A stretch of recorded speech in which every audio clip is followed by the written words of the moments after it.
Live from Washington, I'm Aisha Tanzim and you're watching Access Point.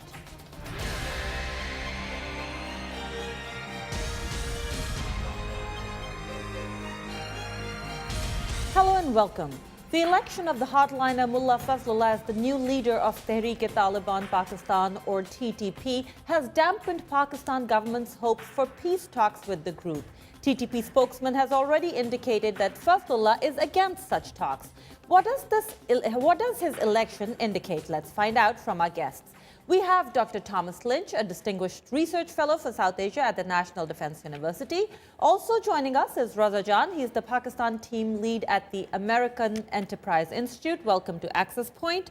Dr. Lynch, the first non-Massoud leader of TTP, what does that indicate? Alicia, thank you for having me here today. I'm happy to comment based upon my research, not as an official representative of the United States government, Department of Defense, or my university. But I think, Fazlullah's election is a very interesting development here. Not only that he's the first, non-Massoud lead of this umbrella group, but also because I think one could list him as the enemy of the Pakistani state #1, even perhaps higher than Hakimullah Massoud, given his activities in Swat Valley in 2007 through 2009, given his reputed involvement in some killings of military individuals and intelligence service individuals in the Western frontiers. I think his election actually is somewhat of an interesting polarization framing for the way in which this group is seen, within not only the Pakistani leadership, but also across the country.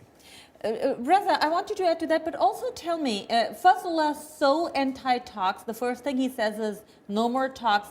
Hakimullah had indicated that he was okay with talks. So does that mean Hakimullah was in the minority then, or is it a result of the drone strike? I'll first go off of what Dr. Lynch was saying about Fazlullah and the significance of his election. And, well, actually, I want to correct that word because we say election, but in actual fact, the way that this group selects its leaders is not democratic at all. They appoint an interim leader, who in this case was a militant by the name of Asmatullah Shaheen Bhatani.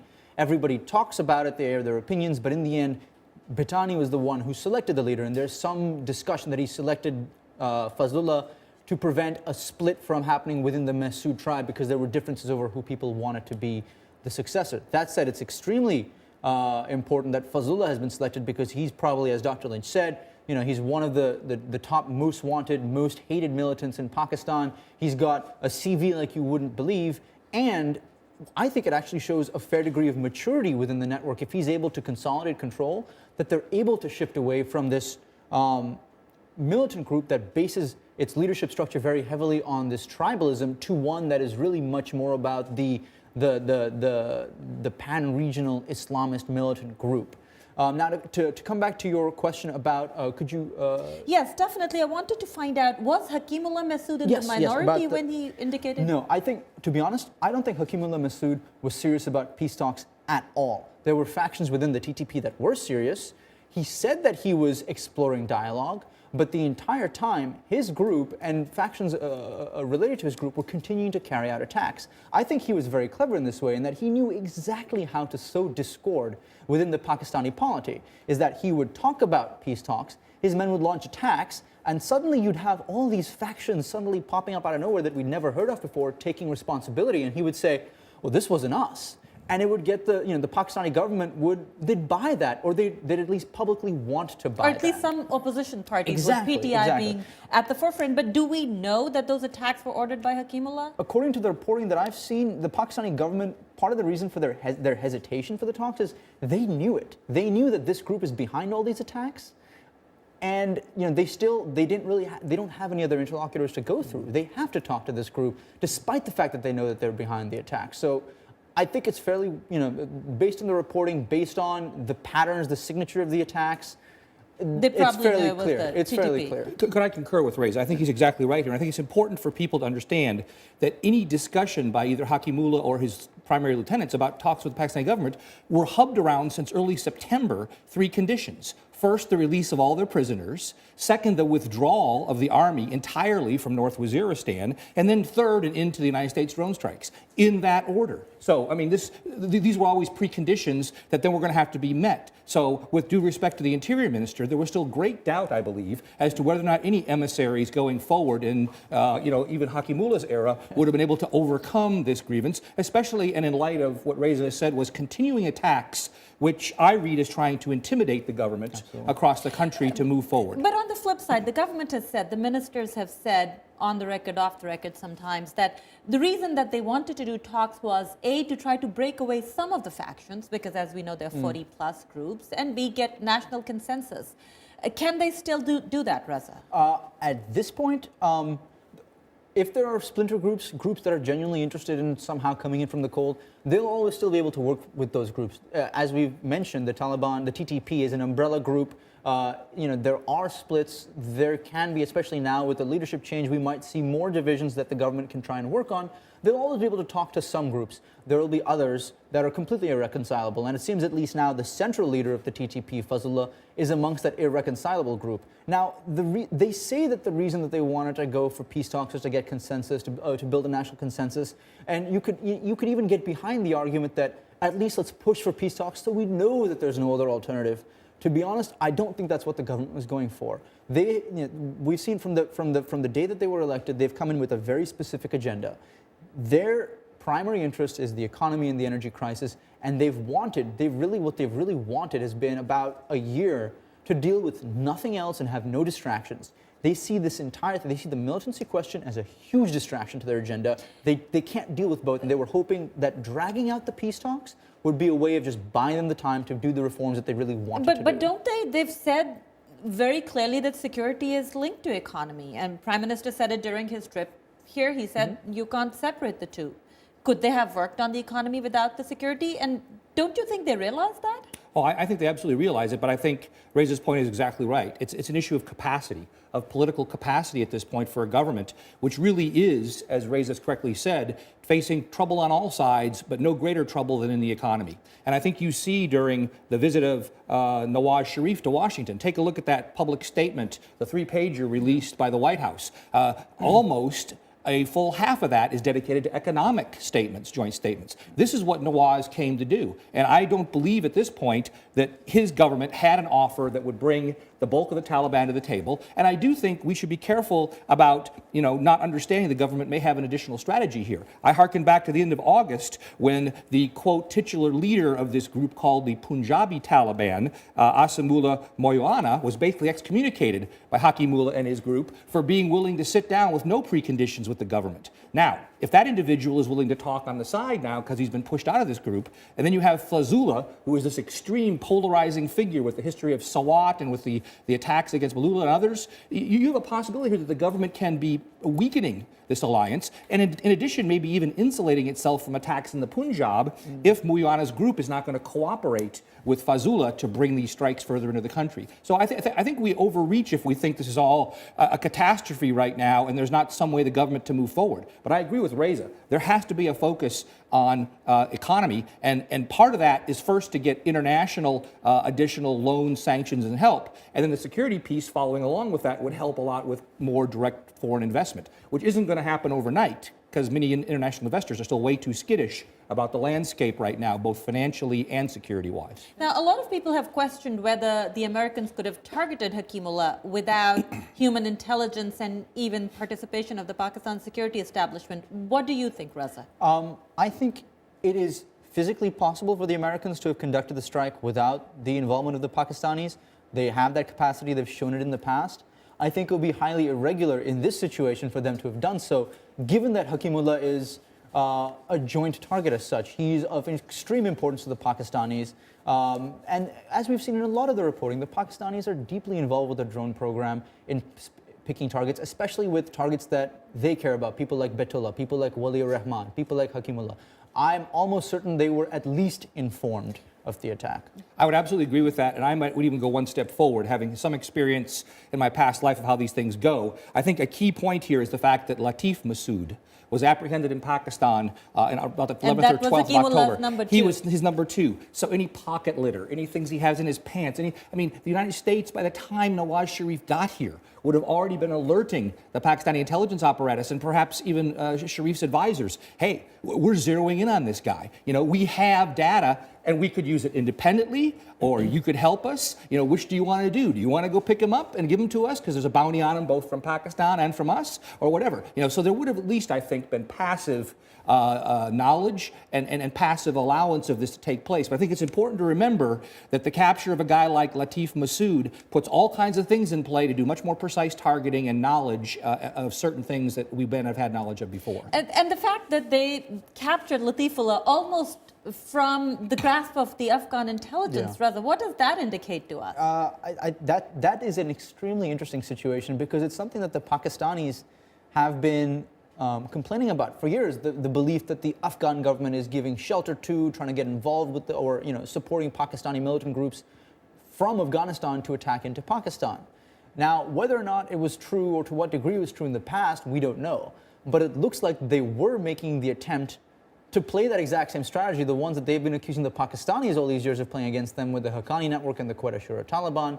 They were now in the process of reversing the game on Pakistan. And the Americans found out and they said, there's no way you're doing this. This is stupid beyond belief. And they went in and they snatched Latif essentially out of the hands of Afghan intelligence. So it's obviously now it will vindicate a lot of people in Pakistan who have been trying to point to this all along. It also creates additional questions with Fazlullah coming to the fore, because Fazlullah, ever since he was pushed out of SWAT in 2009 following the Pakistani military operation there, has been based in the Kunar-Nuristan border area and launching a lot of attacks across the border into Deer, sometimes into SWAT. So for the Pakistani, and the Pakistanis have in return, they've been shelling across the border into Kunar-Nuristan for many, many months now, almost incessantly. So for the Pakistanis, this sort of adds to the question of, they've got now a new finger they can point at the Afghans to say, hey, you've got elements on your side. Our main enemies are hiding on your side of the border.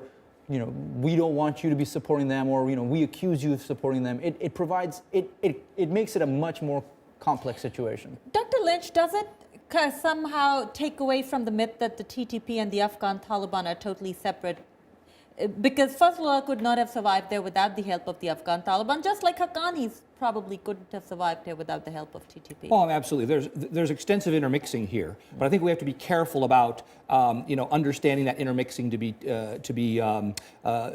too opaque. I mean, it is relatively easy to discern those groups which reasonably remain pro-Pakistani state, defined as its intelligence and military services. Those include the Haqqanis, Hekmatyar, guys like Gul Bahadur and Mullah Omar. Okay, and those then in general are not going to be targets that I think Pakistanis are going to see as worthwhile spilling blood and treasure going after right now, even though Afghans and the NATO coalition would like to see that happen. On the other side, you have those like Mullah Fazlullah, Baitullah Masood, and others who have declared implacable hostility to the Pakistani state. That then introduces and interjects this process of needing to, take action against them. But there's just a serious question about whether Pakistan's military has the capacity to go into North Waziristan and stir up that entire hornet's nest, which is why I think there has been a tacit complicity in allowing some of these targets to get hit from the outside. What I have an issue with, and I think what many Americans have an issue with, is the fact that that's not transparent with the people of Pakistan. The fact that that's hidden from the people of Pakistan. And I think that's where this drone program, where I take President Obama at his word. I believe what he told Sharif is that we will see these things phase out over time, but I think what has to happen in that is also a degree of transparency. So the people of Pakistan are aware this is not a violation of sovereignty. This is an assistance of the nation of Pakistan against these groups that are against Pakistan. And that will happen only if Sharif has the political will, I think, to make it happen. And just to follow on, there's an interesting point you made there about the Pakistanis not wanting to touch the North Waziristan, I guess, bubble, because there's such an intermixing. There's some groups that are essentially proxies for them, others to which against whom they're blood enemies.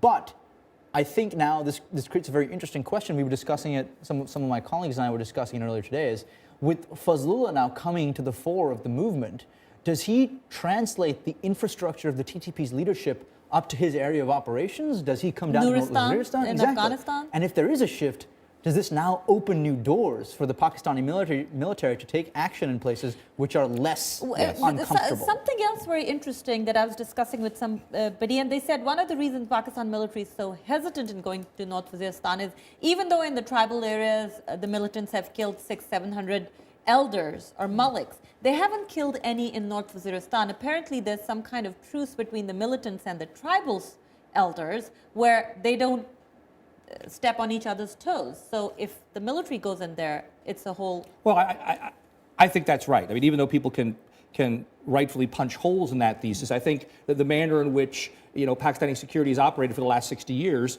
means that's exactly true. And here, I think it's also true that the Haqqani group has tended to be the strongest amongst those tribes in being able to enforce these kinds of truces to allow things to stay tamped down.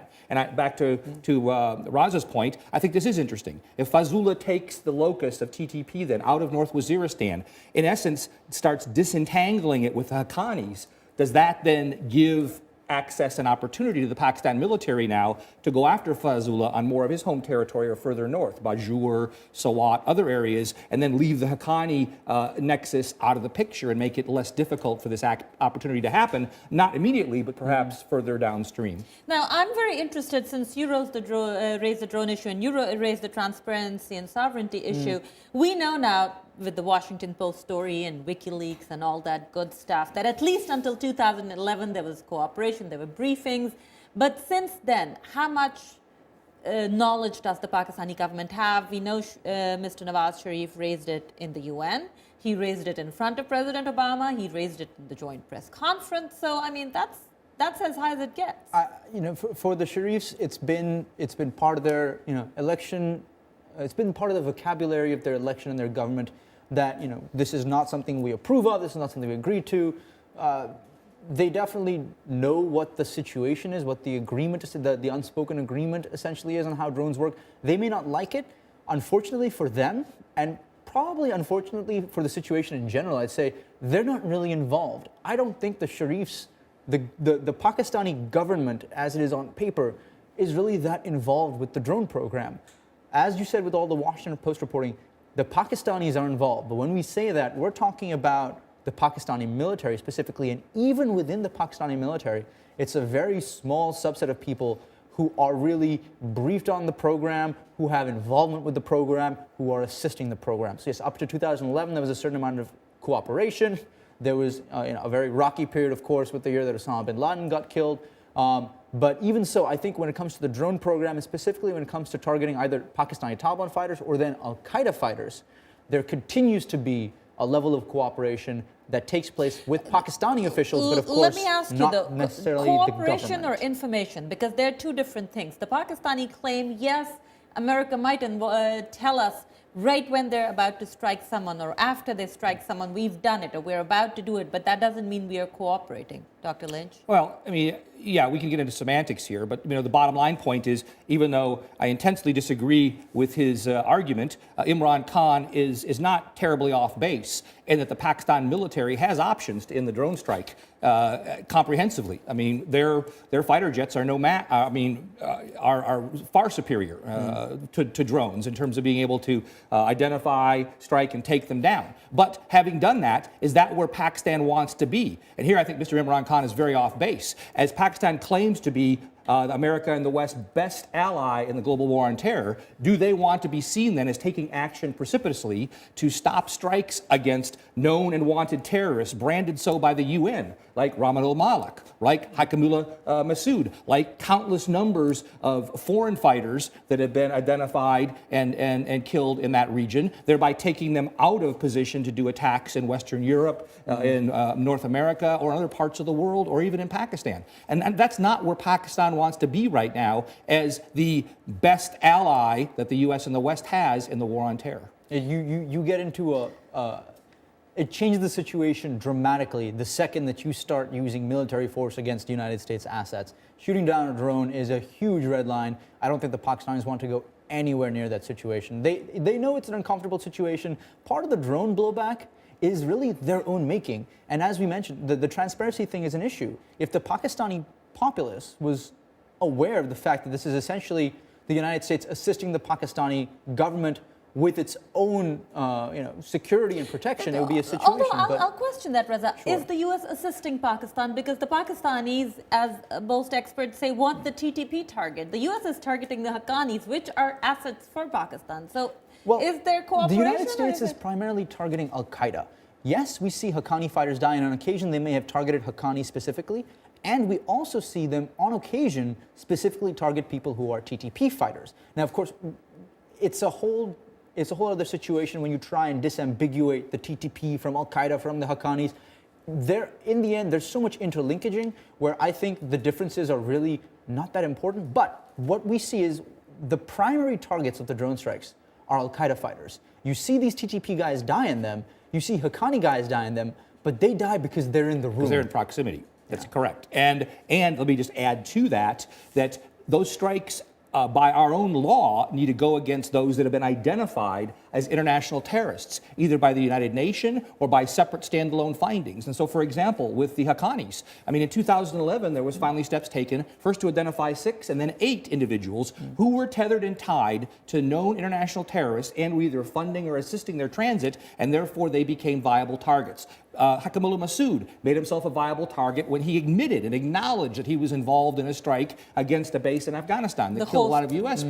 personnel. So, I mean, these strikes, as Reza have said, have to do with the international terrorists. And to the extent that Pakistan's military either will not or cannot go forward with leads like we have that are good enough to do drone strikes, that they can't go forward and take action, that means they're in the tough position of either saying, no, we're really not an ally in the war on terror, you can't take action, or they have to go ahead and assist. My objection is that assistance should be acknowledged to the people of Pakistan. No, but you're saying that these strikes have to be against known terrorists, but what about the signature strikes that CIA started? Well, those are follow-ons to data that's been collected, metadata that's been collected and affiliated with these individuals. I mean, let's go back to the apprehensive Latif Masood. Let's assume he's carrying a cell phone with him. Let's assume there's a couple of data points in there that then cross-check with things that have been tracked for the last 3 to 4 years with phone calls made at certain places. Then suddenly, by observation, you get those things triangulated in a certain spot. Okay? Now, a signature strike is a more risky strike in terms of perhaps collateral damage, but it is normally by U.S. practice not taken as a strike unless there's no other way to do on-the-ground confirmation. And if that's not the case and there's reasonable belief, in this case, something out of Latif Masood's hands or pockets or car or vehicle that would allow you to take this, then it's a signature strike. And so signature strikes, nomenclatura and its negative reputation, I would say, Aisha, is really ill-deserved because it's not going against this notion that there's not some effort towards precision and limitation of collateral damage. Although we know that there's been collateral damage, there was a drone on a jirga, but I'm also asking if, for example, in North Waziristan, they still have the tribal structure intact, which eventually can help stabilize the region, then couldn't Latifullah Masood be in touch with the tribal elders and that appearing on the metadata? The problem with the tribal structure in North Waziristan is the only reason it's intact is because the militants over there haven't needed to replace it entirely. It's intertwined with the comings and goings of international terrorist groups. In South Waziristan, you did see targeting of a lot of the elders. The tribal structure there was systematically broken down, not just by the fact that when the Pakistani government came in with the military, it didn't go through the political agents who are the government-appointed primary administrators of the area. It went and did all its dealing directly, when it would go and talk to militant groups, it was a general on the other end. The militants did their own work to undermine the structure by going and assassinating tribal elders who were against them. So you had the political agent removed from the picture, you had the tribal elders removed from the picture. So the tribal structure in a lot of these places has been broken down. In North Waziristan, however, Hafiz Gul Bahadur, who's the main Taliban commander in the area and really holds sway over most of the Wazir part of North Waziristan, was able to take control much quicker, and I think over there, the tribal structure has been used more as a rubber stamp for Hafiz Gul Bahadur's writ, essentially, rather than as a legitimate intermediary. So going and talking to them is useless because all they're going to do is go and talk to Hafiz Gul Bahadur. Can I give you an analogy here? Okay, Vichy France occupied France had less casualties, less killing, less elimination of mayors when the Nazis occupied the country than northern France, which fought and resisted and had a resistance movement. Okay? This is not perfectly analogous to North Waziristan, but it gets to raise this point. Under Bahadur and under the Haqqani network, there's been an acceptance of these kind of outside agents, outside activities, foreigners that people in South Waziristan and elsewhere in the tribal region stood up against and paid the price for. This is not something that should be seen as either ideal or desirable, I would argue to you, but it is an explanation of why it's been so darn difficult to deal with the militant problem there for the Pakistani state. But it can also be a stabilizing factor. Let's say Pakistan does need to carry out an operation. They need to go to those tribes and talk to them, because without the tribal structure, the tribal structure? If the Pakistanis conduct an operation there, and if it's done along similar lines to the way they did it in Swat and South Waziristan, where there's an exodus of the population, they go and they clear people out, and then they actually, as opposed to where they did it in Swat and not South Waziristan, bring everybody back and repatriate them, then if the tribal structure is intact, then yes, it could serve as the basis for I guess continuing to inoculate the area or keeping it free or having local intermediaries they can go to once it's clear. Right now, the tribal structure is useless in terms of intermediation or trying to prevent the Even situation. isolating Fazlullah, let's say they're trying to break groups Even off. if you forget Fazlullah, Hafiz Gul Bahadur has almost complete control of North Waziristan. And he's not traditionally within the tribal structure. He's a strong man. He's a man who controls the place because he has fighters and he has guns and he has money, and he, at least, he's got on paper, he's got a peace deal with the Pakistani military. There's an understanding over there. There's been the state has tacitly allowed him to run the place. So if you're talking to the tribal elders, all you're doing are essentially talking to his secretaries right now. Okay. So in the end, when the Pakistanis when they decide to deal with North Waziristan, my guess is they're going to try their best to do it in concert with Hafiz Gul Bahadur, to get him on board, to try and maybe turn him against the Pakistani Taliban, or get him to try and lay the groundwork. And he will be the intermediary. What are the chances of that happening?